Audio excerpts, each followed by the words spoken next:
What's good, YouTube? This your man Spill Dog.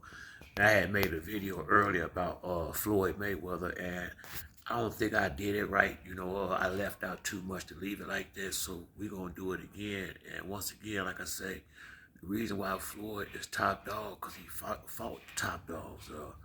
We got these guys out here now. Now I'm not saying everybody won't fight, cause like I will give Charlo this. He ain't gonna fight but once a year, but he will fight. Like the next guy up, he stay in the ring with the best guys. When he, I know the last few title fights I seen him in, he was in good fights. Good fights for his division. But you got a gang of dudes out here that's dipping and dodging and maneuvering their way around fights, and just and then it's bad enough they won't fight the next guy up. Then they fighting dudes that really ain't that good, and then they go off for a whole year, you know. And so as long as this high is gonna be, Floyd is gonna be the top dog. I mean, it ain't close to nobody being the face since Errol Spence had that car accident and it threw his whole momentum off. He had slipped in two good fights in between the accident, the one with Danny Garcia and the one with Ugas. But it's gonna take. I don't know. He got to have that fight with Crawford and get that out the way, and hopefully, because he got the best chance. Canelo was the one that I thought was gonna do it, but I don't know if it was because the deal he signed with Eddie Hearns, but I mean he just went to fighting garbage, and Canelo was one. I was pretty much damn them. Probably might have say my favorite fighter once when Floyd first left. I really think Canelo can fight, and I still think he got what it takes, but he just got. I don't know why he started taking all those nothing fights. I mean, it was almost like Charlo. You got Charlo out here. You got Boo Boo out here. You got Benavidez out here, and they've been out here for a while now. I mean, it's at least four solid dudes.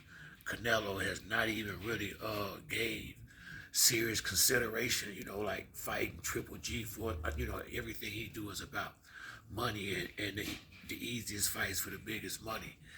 And see, that's what I say, they always want to take the last 5 or 6 fights of Floyd's career and try to make it seem like that's all he did was fight easy fights to make big money.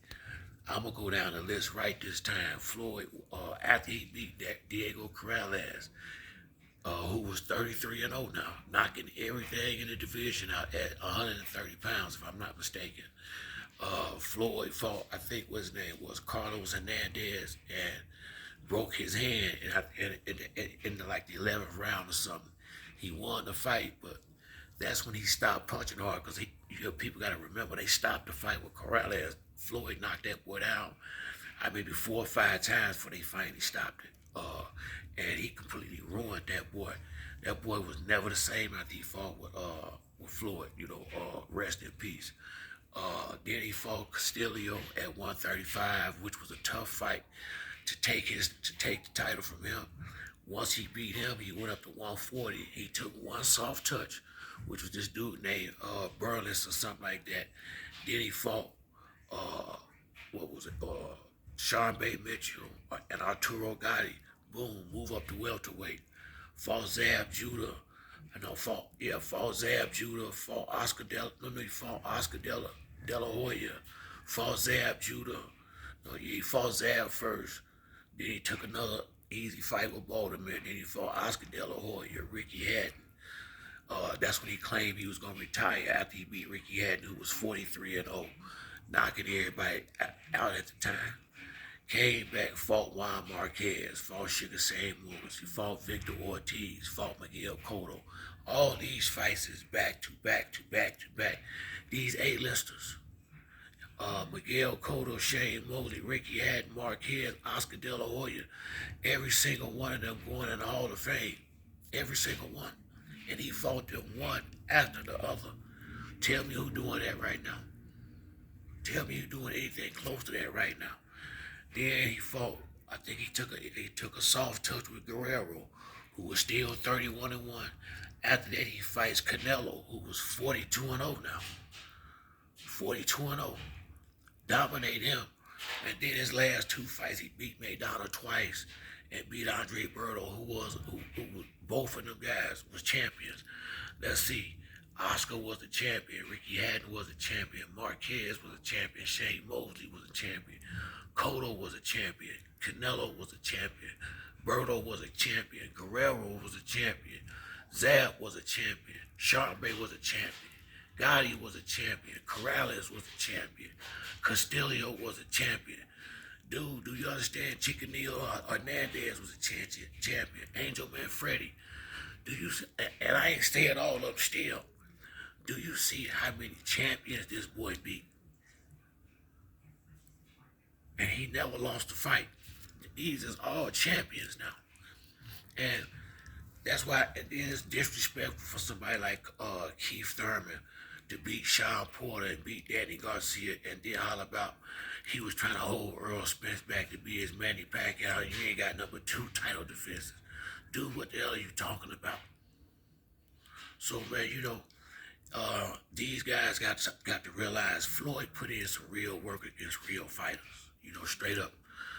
Real work against real fighters. And if anybody else want to be the face of boxing, they gonna have to do the same thing. It's gonna be impossible for somebody like Terrence Crawford, who's supposed to be pound for pound and all this kind of stuff, to be fighting the type of dudes he fighting over and over and over again. I mean, come on now. Canelo, that's my dog. But lately,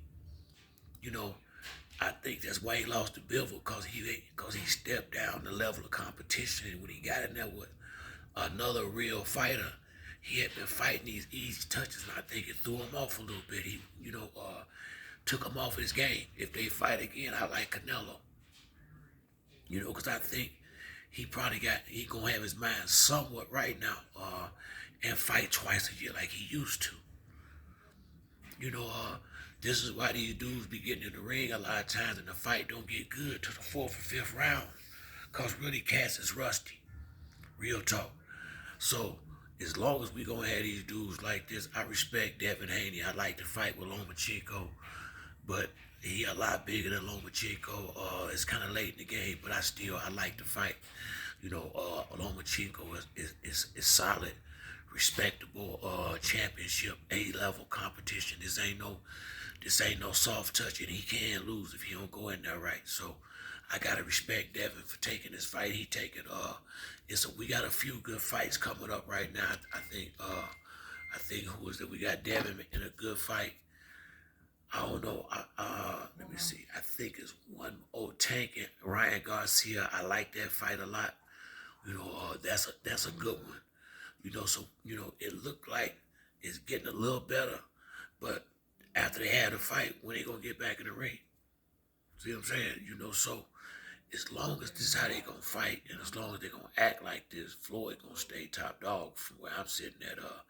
I can't give that kind of, now I got respect for anybody that get in them ropes, because I done been in that ring before, and it take a man to go in there in front of all those people, real talk, and go one-on-one with another dude that's hungry and talented, and if you lose, the whole world see it. So that take confidence. That take courage, that within itself. So I got respect for all fighters, but when we talk about who gonna be these dudes and who the top guys, if you ain't fighting top competition, I just can't give you that same respect. And see, people think it's not all about just because people pirating these fights to some degree, because you ain't if you gonna have basically $100 pay-per-view, then you need to have $100 card out there. You need to have more than one good fight on the card. That Benavidez card was a great card we got last week. But they ain't always like that. To be honest with you, usually they got one good fight and a bunch of garbage for that dough. And that's why you got the people, the A-listers coming in so late now, because the early fights ain't worth them coming in watching. People don't want to spend their money to watch these dudes in there, with, like I say, this ain't amateur boxing no more. At this level, this is professional prize fighting. People ain't coming there to see no boxing match. They coming to see a fight. That's why I like Errol Spence. That's why I like Charlo. That's why I like uh Deontay Wilder. That's why I like Tank.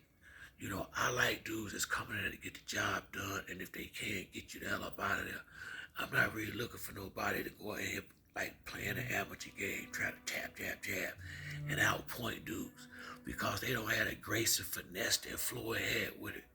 Floyd, when he wasn't knocking people out, he made it look good boxing. He also made it look easy because at times he would play with A caliber fighters and be in the room with ring, playing with them and laughing at them, and standing right in front of a dude like Marquez, and he can't touch you. So when you do it like that, yeah, but you gotta have that. He had the grace, he had the coordination, the athleticism. So these dudes got to start fighting out here now. I ain't trying to diss none of these fighters, but they, uh, if you want to be the future of boxing or the face of boxing, then you got to get out here and do what the face of boxing did. And as long as Floyd Mayweather hanging around having exhibitions and stuff like that, and these dudes is sitting out here fighting once a year against C-level competition, he will stay the face of boxing in a point blank period. In my opinion, if Errol Spence can get the Terrence Crawford fight out the way, I think then he can finally get his rise because he the closest one. He fought Lamont Peterson, Kell Brook. Lamont Peterson, Kell Brook took a break with Ocampo. Mikey Garcia, Sean Porter, Danny Garcia, Udanis Ugas. He on that road Floyd was on.